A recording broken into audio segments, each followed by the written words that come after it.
Hi everybody, welcome down to Carter's Golf. Welcome to Jumeirah Golf Estates, and we're in the studios today due to the temperature being over 50 degrees. So not going to bother with the sun today. Hopefully that camera doesn't turn off because of the sunshine as well. But today is a little two-part series. So for today's video, we're going to be talking about the grip, and tomorrow we're going to be talking about posture. Why?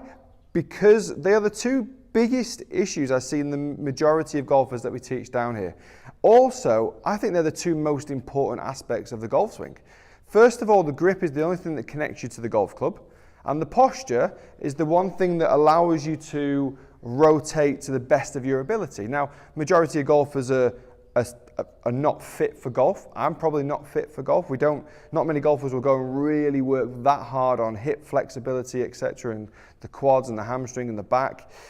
So majority of us are not actually fit for golf. So we need to give ourselves the best opportunity to hit distance, power, height, everything, consistency of the strike.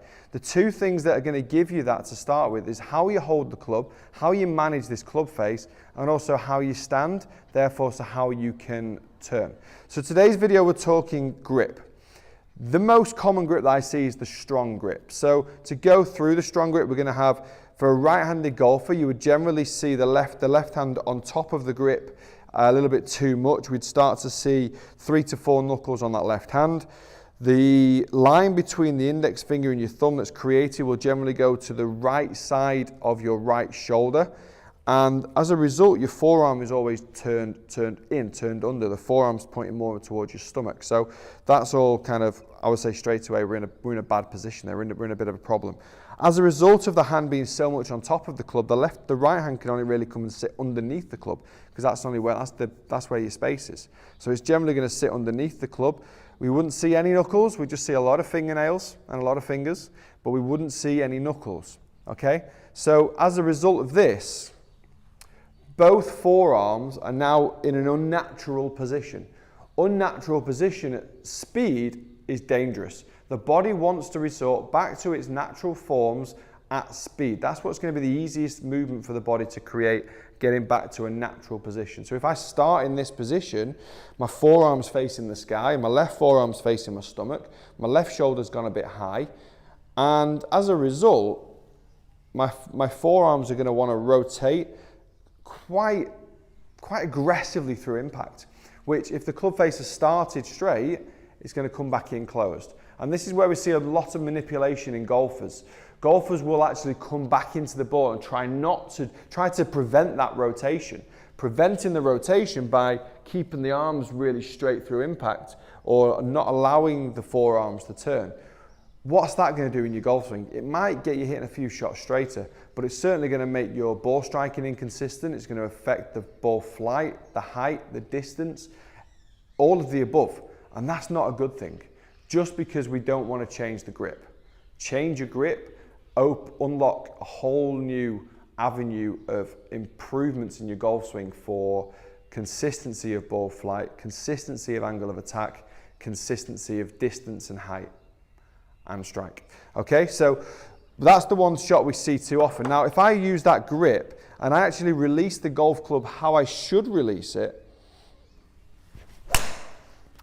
see you later, golf ball. That has gone so far left. So I've now gone low left. If I start neutral, come back into the ball with a correct position in my forearms, it's now going to close my club face. Closing the club face de-lofts the club face at the same time, so we're going to hit low left. Golfers will now come in and try to kind of keep the club face as square as possible coming through, therefore actually not releasing the golf club, but now being so adamant that the club face can't release, you're going to lose power, you're going to lose speed. One big power source in the golf swing is actually releasing the club down into the back of the ball and through impact. You release that power, you're hitting down on the ball, you're creating height, and you're going to create consistency because you're keeping the club face neutral. And that's what we want to be trying to do. We don't want to manipulate a position that we can easily adjust, okay? The more manipulations you have in the golf swing, the more problems you're going to have, okay? So same goes for a weak grip. A weak grip, we tend to see the left hand a little bit more underneath the club and the right hand a bit more on top. So the right hand we might see 3 to 4 knuckles, and the left hand we might see none. What this is going to do is going to open the club face at the top of the backswing. If that club face is now open, how do I come back to impact? Well, I've got to do the opposite of what I do with a strong grip. I've got to release that club as early as possible. Now, what could that potentially do to my swing path? Well, it could put the swing path on the outside. It could therefore get the hands behind the ball at impact. So already I've still got loads of loft on the club. I'm potentially now swinging from out to in. And what's that going to do to my ball flight? It's going to hit the ball high and right with a lot of spin. The opposite to what it's going to do with the strong grip. Do I want to do that? No, because now I'm going to lose at least 30 to 40 yards in distance.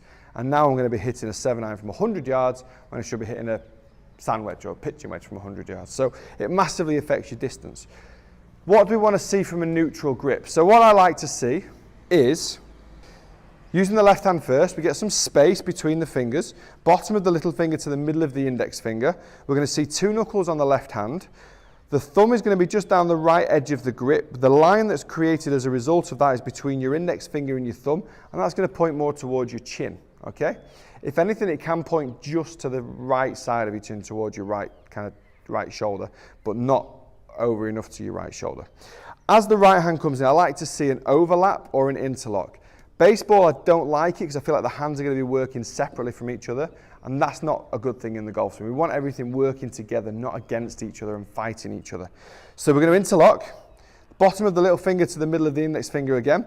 The outside of this thumb is going to sit down the lifeline of the right hand, and again we're going to see 2 knuckles on the right hand with the line between the index finger and your thumb going back up towards your chin as well. So now the hands are neutral, they're parallel to each other.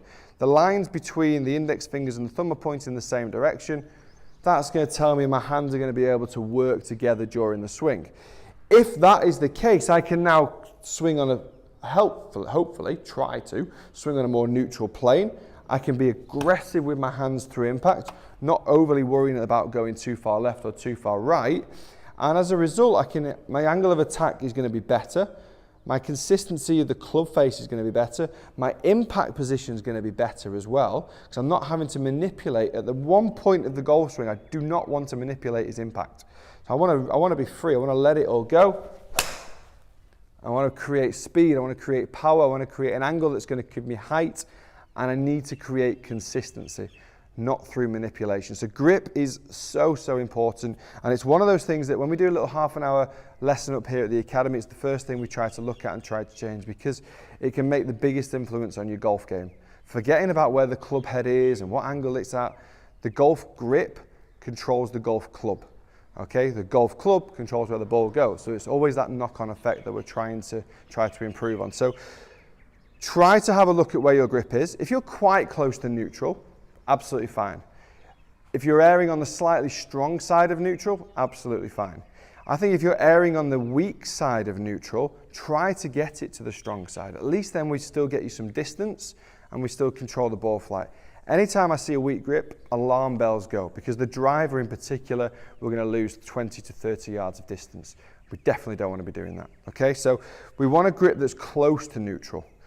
We don't want a grip that's an exaggeration of weak or strong. Guys, thank you very much for watching. I hope you've enjoyed this video. Tomorrow's video is all about the posture, so please do join me on that, because again, so important that we're able to set up in the right position so we can move efficiently. Please do comment below, how is your grip? Is it strong? Is it weak? And what's it doing to your golf game? Thanks very much for watching, guys. Please do subscribe to the channel, and I'll see you tomorrow.